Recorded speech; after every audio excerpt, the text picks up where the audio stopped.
Corporation of India के विनिवेश की प्रक्रिया पर तेजी से काम चल रहा है। कंपनी के नॉन कोर एसेट्स के डीमर्जर को अगले महीने के अंत तक मंजूरी मिल सकती है। साथ ही कोर एसेट्स के लिए बोली मंगवाई जाएगी। इस एक्सक्लूसिव खबर की और डिटेल सारी जानकारी लेकर हमारे सहयोगी प्रकाश प्रियदर्शी हमारे साथ जुड़ गए हैं। प्रकाश, बताएं। देखिए, सूत्रों के हवाले से जो जानकारी हमें मिल रही है उसके हिसाब से सरकार ने शिपिंग कॉरपोरेशन ऑफ इंडिया की जो विनिवेश प्रक्रिया है उसको फास्ट ट्रैक करने का फैसला किया है।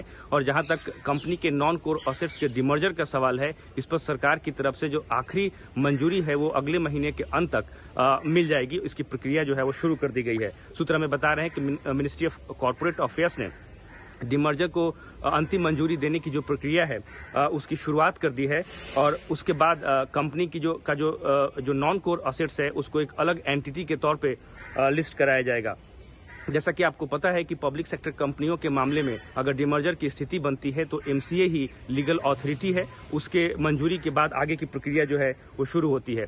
सेबी ने पहले ही डिमर्जर की जो प्रक्रिया है उसको मंजूरी दे दी है, जिसको कंपनी के बोर्ड ने पहले मंजूर किया था। इस वक्त शिपिंग कॉरपोरेशन ऑफ इंडिया का जो विनिवेश है वो ड्यू डिलिजेंस फेज में है। एक बार एमसीए की तरफ से जब नॉन कोर एसेट्स के डिमर्जर का फैसला हो जाएगा, इस पर अंतिम मंजूरी मिल जाएगी, फिर कोर एसेट्स के लिए सरकार जो है फाइनेंशियल बिड्स मंगाएगी।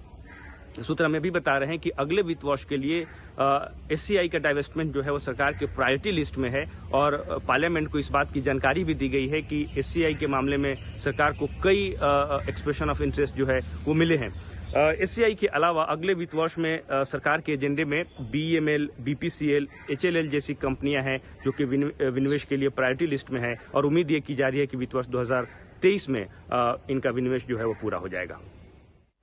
ओके प्रकाश, शुक्रिया। तो एससीआई के विनिवेश पर जल्द ही फैसला होता हुआ दिख सकता है।